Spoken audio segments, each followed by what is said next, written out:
My name's Ryan Cooper, and for most of my adult life, I considered myself a pretty level-headed guy. I'm not the type to jump to conclusions or let emotions get the better of me. As a senior developer at a tech firm in Manhattan, my days revolve around logic, problem-solving, and structure. I approach life like I would a coding issue, one piece at a time. That included my marriage. Or at least it used to. I was married to Emily for 7 years. We weren't perfect, but I thought we were solid. I figured the lack of passion lately was just what happens when life piles up: deadlines, bills, responsibilities. Nothing out of the ordinary. I believed we were still a team. I honestly did. Until one Thursday night changed everything. Emily invited me to dinner with her boss, Brandon Carter. Brandon's one of those guys who walks into a room and owns it instantly. Smooth talker, confident, sharp-dressed, the kind of man who always seems to be in control. He's the CEO of some rising tech empire, and Emily had been working under him for 2 years. I'd heard he could be aggressive in business, maybe a little intense, but I never thought much of it. The place we met at was fancy. Low lights, expensive wine, soft music playing in the background, the kind of spot you reserve for anniversaries, not business meetings. I showed up a bit late, thanks to a last-minute call from work. When I walked in, I knew right away something felt off. Brandon was sitting way too close to Emily. His arm was resting just a little too close, his eyes on her longer than they should have been. She was laughing, not the kind of laugh you give when something's genuinely funny, but the kind that's more about the person than the joke. I told myself I was imagining things. Tried to shake it off. People joke, laugh, especially at business dinners. And Brandon, he's the type who plays the charming card a little too well. But as the night went on, I couldn't shake the feeling I was intruding on something I wasn't supposed to see. It was like I wasn't part of the conversation, like I was watching it happen from a distance. Brandon did most of the talking. Emily kept laughing, nodding, glancing at him like he was the only one there. I kept a fake smile plastered on my face, even though my gut told me something was way off. At one point, I excused myself to talk to the waiter. Just a quick step away, 30 seconds tops. But when I came back and caught a glance under the table, that's when my entire world stopped. Brandon's hand was under the table, up Emily's dress. And she didn't flinch. She just sat there. Her eyes were locked on the tablecloth like she couldn't move, cheeks flushed, hands still. She didn't look like she wanted it, but she didn't stop him either. Then Brandon looked right at me, dead in the eyes. He didn't pull away. He didn't look guilty. No, he smirked. That arrogant, smug smirk you give when you know you're winning. That look wasn't for Emily. It was for me. That moment wasn't about lust. It was a power play. A clear message. This is mine. You've already lost. And just like that, everything I thought I knew shattered. But I didn't say a word. I didn't scream. I didn't flip the table. I didn't even blink. Years of corporate pressure had taught me how to keep my face neutral while everything inside burns. My hands were shaking under the table, but I sat back down and nodded along like nothing had happened. From that point on, I didn't taste a thing. I barely heard the rest of the conversation. Brandon kept bragging about Emily, calling her indispensable to the company, praising her work like it was gold. She smiled. I watched her nod and thank him like it was just another business dinner. All I could hear was the thundering pulse in my ears. I didn't confront them. I didn't even acknowledge it. That was the night something in me changed. Or maybe it woke up. They thought I was weak. That I'd roll over. That I'd let it go because I didn't scream in that moment. But they had no idea who they were dealing with. I wasn't about to let this go. I was going to handle it differently. Quietly. Carefully. And when they figured out what I was capable of, it would already be too late. The drive home that night felt like moving through fog. The streets of Manhattan blurred past the windshield, neon lights streaking across the glass. Emily sat beside me in the passenger seat, completely silent. Her hands were folded neatly in her lap like a child trying to stay out of trouble. She stared straight ahead, pretending there was nothing wrong. She hadn't said a single word since we left the restaurant. And honestly, she didn't need to. I already knew. My mind replayed that moment on loop, Brandon's hand, her stillness, that disgusting smirk. The humiliation wasn't just from being betrayed. It was the fact that they did it right in front of me. They didn't even try to hide it. Brandon wanted me to see. It was a power move. A twisted game. And I was the audience. I glanced at Emily. Her face was blank, but I could read her body like code. Shoulders stiff, fingers twitching every so often. She wasn't relaxed. She was rattled. And that told me everything. She knew. She knew I'd seen what happened. She just didn't know what I was going to do about it. I tightened my grip on the steering wheel, knuckles white, but I didn't give her the satisfaction of reacting. I didn't explode. I didn't accuse. That's what she probably expected, what she might have even wanted. A blow-up would have given her a reason to flip the script, paint me as the angry, irrational husband. I wasn't about to hand her that narrative. We pulled into the parking garage beneath our building. The tension between us was so thick it was suffocating. Emily finally broke the silence. "Ryan," she said quietly, her voice shaky, like she'd rehearsed it in her head a dozen times. I'm sorry if dinner was weird. Brandon can be a little inappropriate sometimes." Inappropriate. That was the word she went with. A man touched her in public, under the table, with me sitting right there, and she was calling it a little inappropriate. I shut off the engine and kept my eyes forward. I let the silence hang heavy for a few seconds. "Yeah," I said, my voice flat. "I noticed." She shifted in her seat, clutching her purse tighter, like it was some kind of shield. "It's not what it looked like," she mumbled, barely audible. I turned my head slowly, meeting her eyes. She looked away almost instantly. Couldn't hold the stare. "Liar. Is that right?" I said calmly. Too calmly. She nodded, swallowing hard. "He's just under a lot of pressure with this new acquisition. Things have been crazy at work." Pressure. That was her excuse. That this man, her boss, was so stressed he decided to slide his hand up her thigh during dinner? I almost laughed. But I didn't.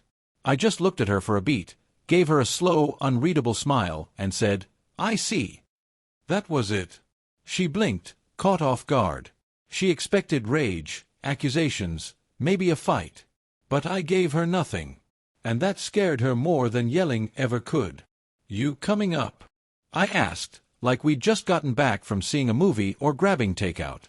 She hesitated, then nodded. "Yeah."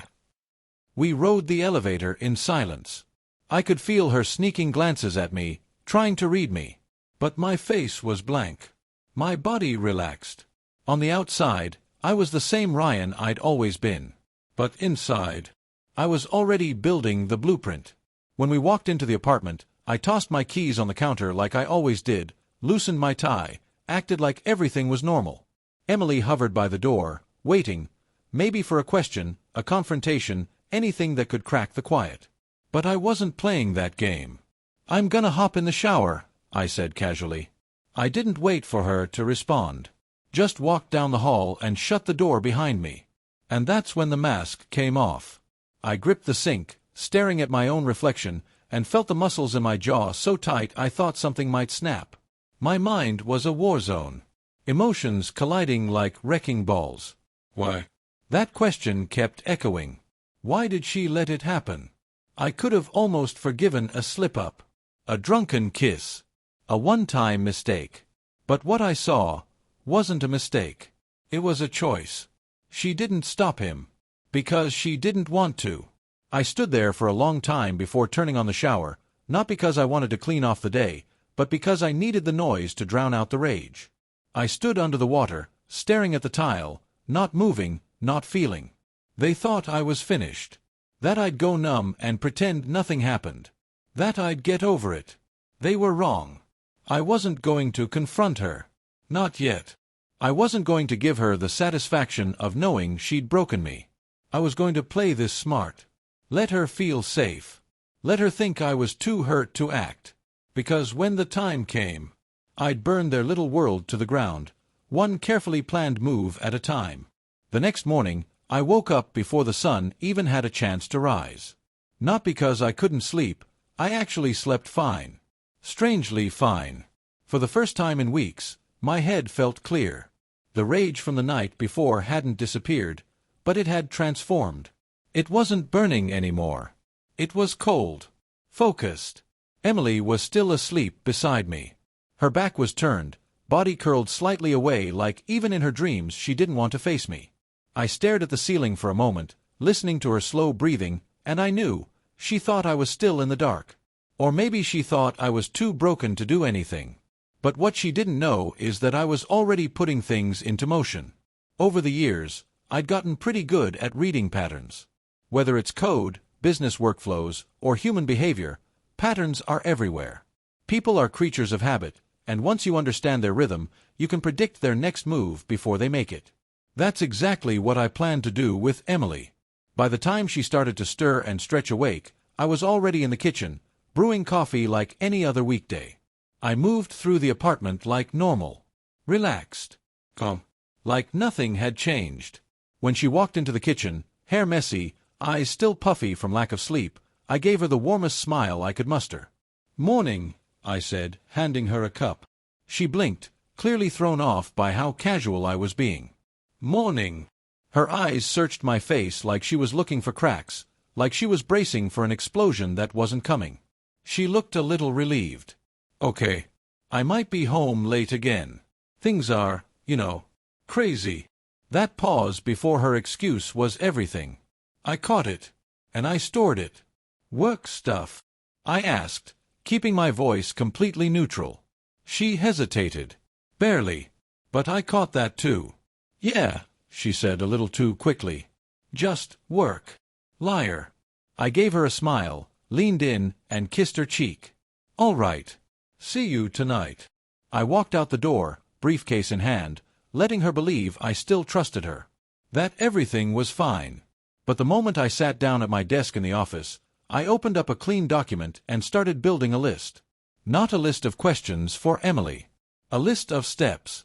Step 1. Gather intel. I needed to know everything, not just about what she and Brandon were doing behind my back, but about Brandon himself. I wasn't just dealing with a cheating wife. I was dealing with a CEO.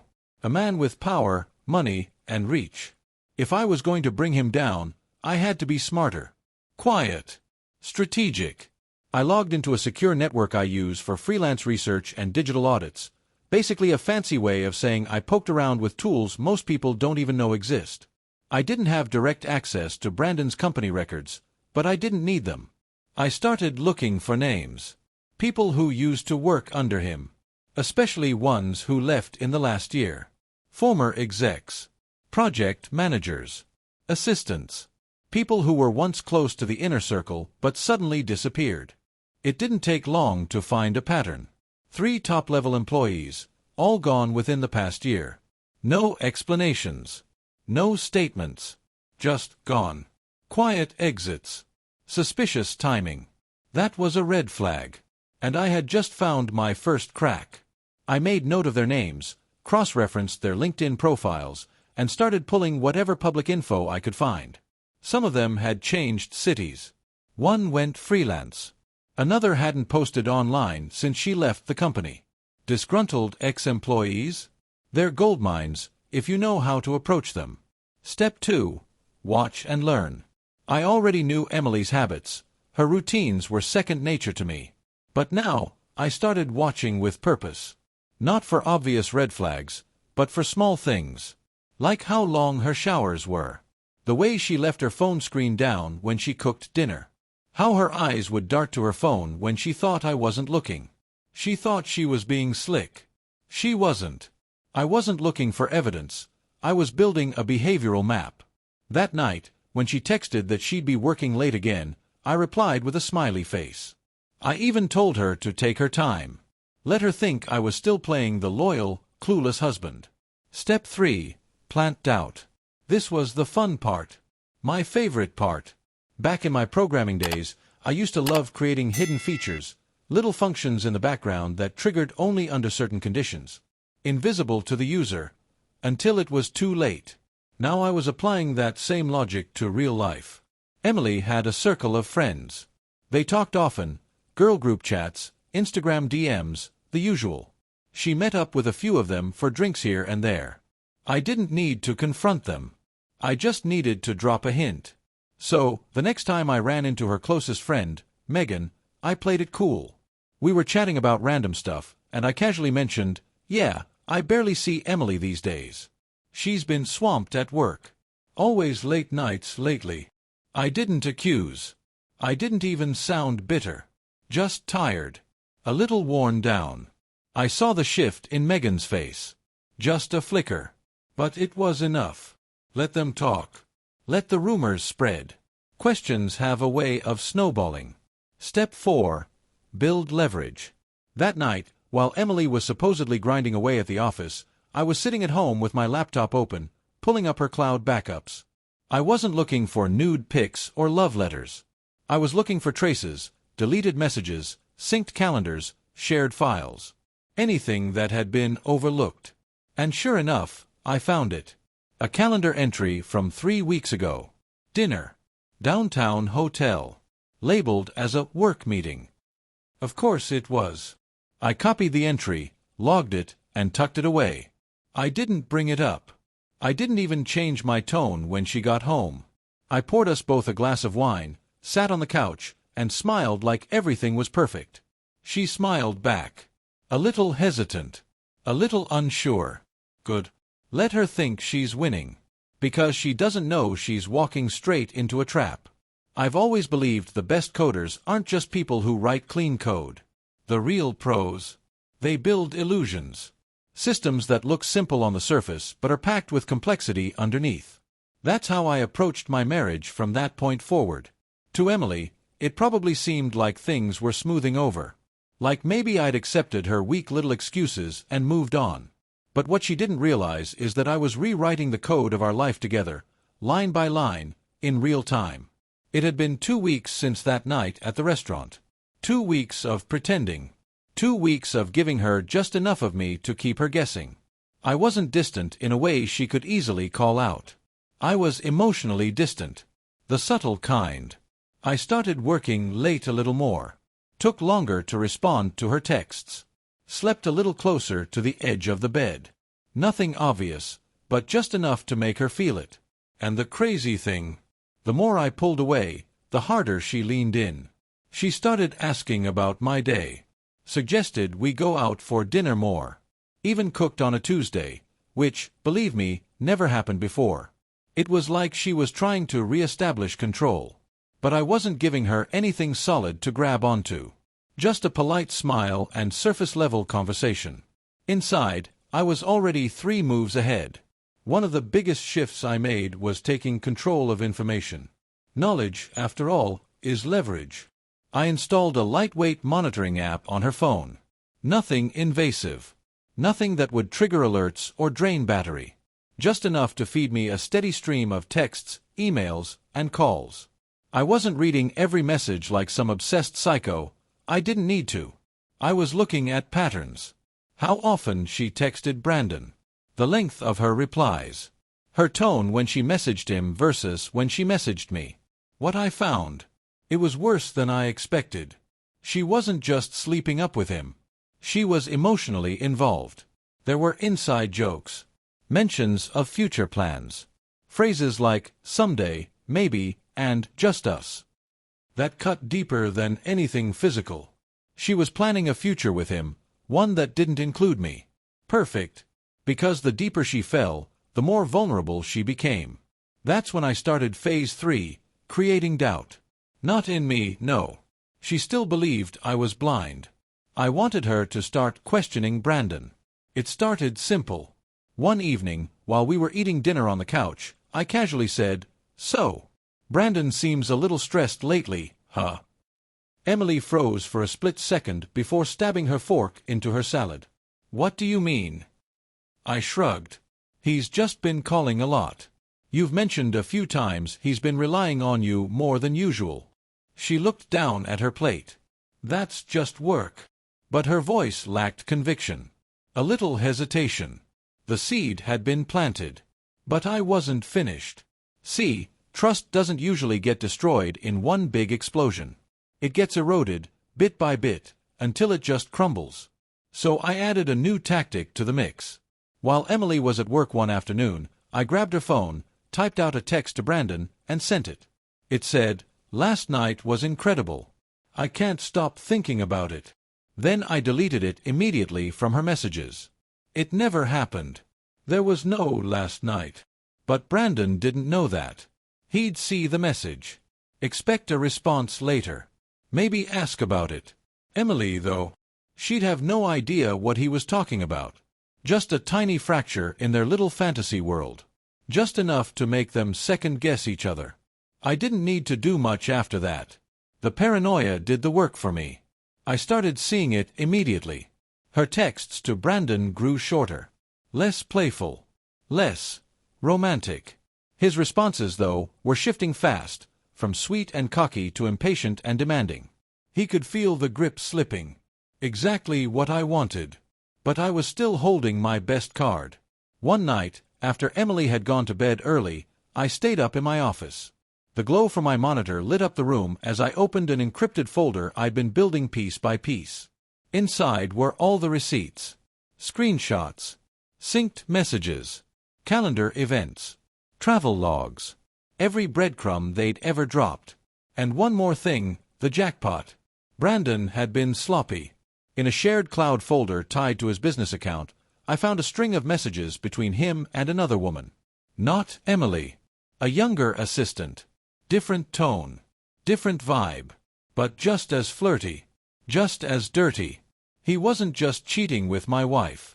He was cheating on her, too. I leaned back in my chair and let that sink in. Now I had proof that Brandon was playing everyone. I had enough to blow both their lives to hell and back. But I wasn't going to use it.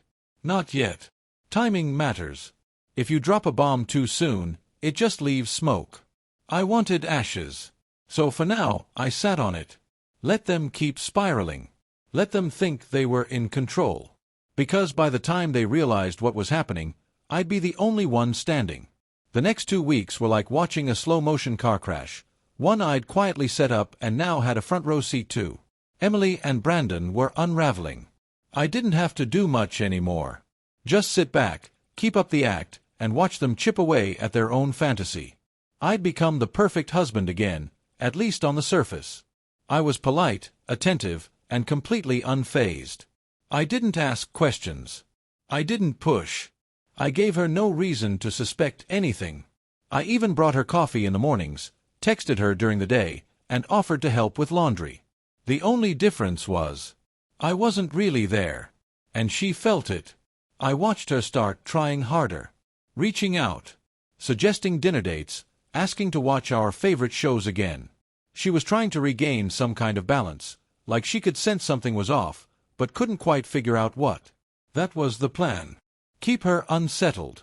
Keep her wondering. Meanwhile, Brandon was getting restless.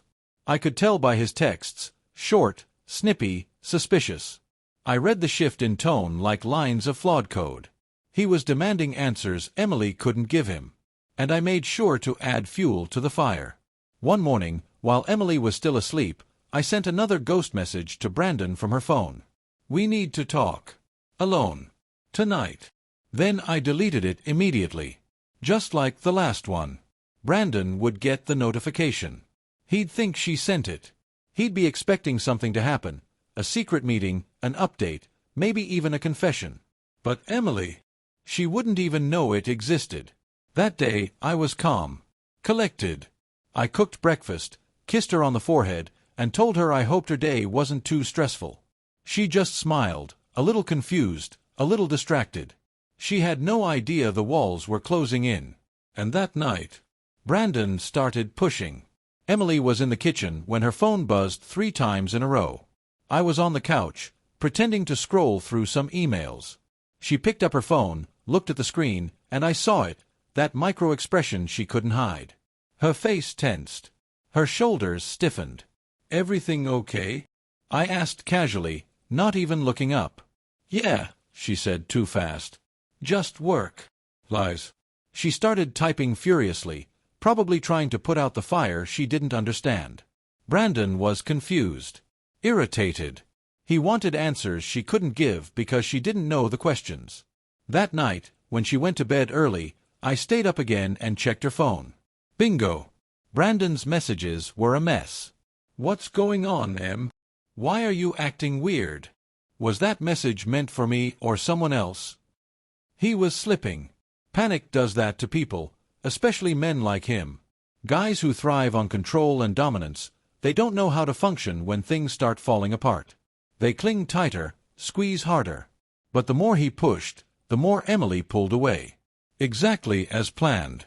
But I wasn't done yet. It was time to pull the next lever, Brandon's wife. Yup. The man who smirked at me across a dinner table while groping my wife? He had his own perfect little trophy wife back home. Evelyn Carter. Socialite. Image-obsessed. The kind of woman who threw fundraisers on weekends and called the press when she donated to charities. I'd done my homework. Evelyn wasn't just clueless, she was his weak spot. So during my lunch break, I made a call. She answered on the second ring. "Hello." Her voice was clipped. Elegant. Guarded. "Mrs. Carter," I said, voice calm, almost apologetic. "I think there's something you should know." Pause. Long one. "Who is this?" "Someone who thought you deserved the truth." That's all I said before hanging up. No names. No details. Just a whisper of fire on dry grass. And Evelyn. She was the kind who'd start digging instantly. She'd find the rest on her own. I didn't need to say more. By the time I got home that night, Emily was rattled. She tried to hide it, glass of wine in hand, fake smile on her face, but her eyes kept flicking to her phone. Her hands wouldn't sit still. "Hey," I said casually, dropping my bag by the door. "Hey," she replied. A little too quick. "You good?" "Yeah, just tired. Long day." Another lie. I poured myself a drink and sat on the couch next to her, like nothing was wrong. She stared at the TV but wasn't really watching it. She was waiting. For something. A text. A call. A meltdown. And it was coming. The next day, I saw the ripple effect firsthand. While we were out grabbing coffee, I mentioned, completely offhand, "Ran into Evelyn Carter at the office yesterday." Emily practically froze mid-sip. "Oh." She looked upset. "Probably nothing," I said casually, like I wasn't watching her every twitch.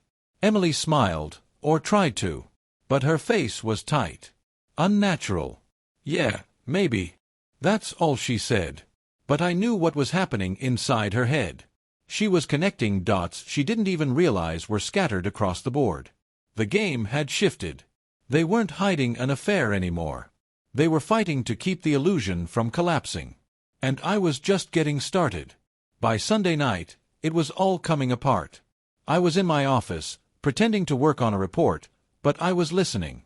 I heard Emily's steps down the hall, soft and uncertain.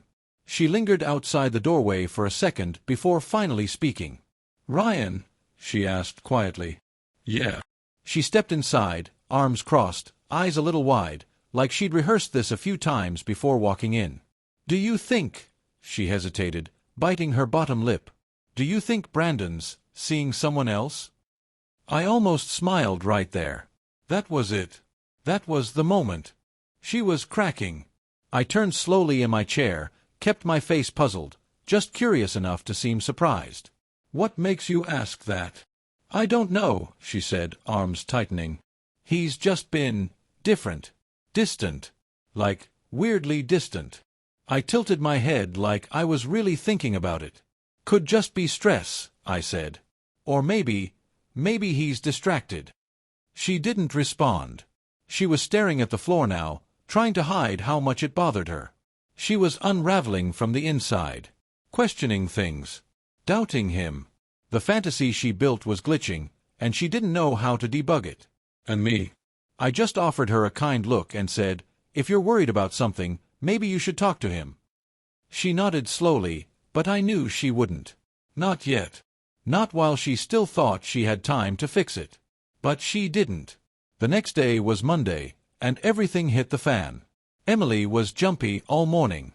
Her phone kept buzzing, and she kept silencing it, not answering, not reading. Her appetite was gone. Her smile was forced. She barely looked me in the eye. And by evening, it was over. She came home late, looking like she'd been dragged through an emotional hurricane. She dropped her purse on the table and stood in the middle of the living room like she didn't know what to say. I was on the couch, pretending to scroll through Netflix. She just blurted it out. "Ryan, I think I messed up." I paused, turned to her slowly. "Oh." Her eyes were red, like she'd been crying. "Maybe in the car. Maybe at the office. I think Brandon's been cheating on me." I let that hang in the air for a beat. I wanted her to feel the silence press against her ribs. "Is that so?" I asked calmly. She nodded. "I found messages. They weren't meant for me. I didn't say anything. And I'm pretty sure his wife knows. Evelyn. She called me. Just once. Didn't say much. Just hung up." She was spiraling now. Talking fast. Voice cracking. Words tumbling over each other. Like confessing one thing would somehow make the rest go away. "I didn't mean for any of this to happen," she whispered. Still, I said nothing. Because what could I say? That I watched it all happen in real time? That I knew from the moment Brandon touched her in front of me like I didn't matter? That I had every message, every calendar entry, every whisper of a lie backed up in my folder of digital receipts? No. I wasn't going to give her that satisfaction. Instead, I stood up slowly and walked past her. "Where are you going?" she asked, almost panicked. "I've got work to do," I said. "But, can we talk?" I paused at the hallway. "I don't think there's anything left to say." She stood there like a statue, still processing that she'd lost control. Brandon was finished. Evelyn would make sure of that. I dropped just enough information in her lap to turn her into a storm. She wasn't going to let this die quietly. Not with her name, her image, her brand on the line. And Emily. She'd bet her marriage on a man who was playing everyone. She thought she was part of something real, and now she was nothing more than collateral damage in a war I'd already won. I didn't need to scream. Didn't need revenge porn. Didn't even need a public blow-up. All I had to do was let them burn themselves down from the inside. And that's exactly what I did. Thank you for visited my YouTube channel. Your support, likes, and comments truly inspire me to create even more engaging content. If you enjoyed this video, don't forget to subscribe and hit the notification bell so you never miss an update. You're a part of this amazing community, and I'm thrilled to share my stories with you. See you in the next video on YouTube.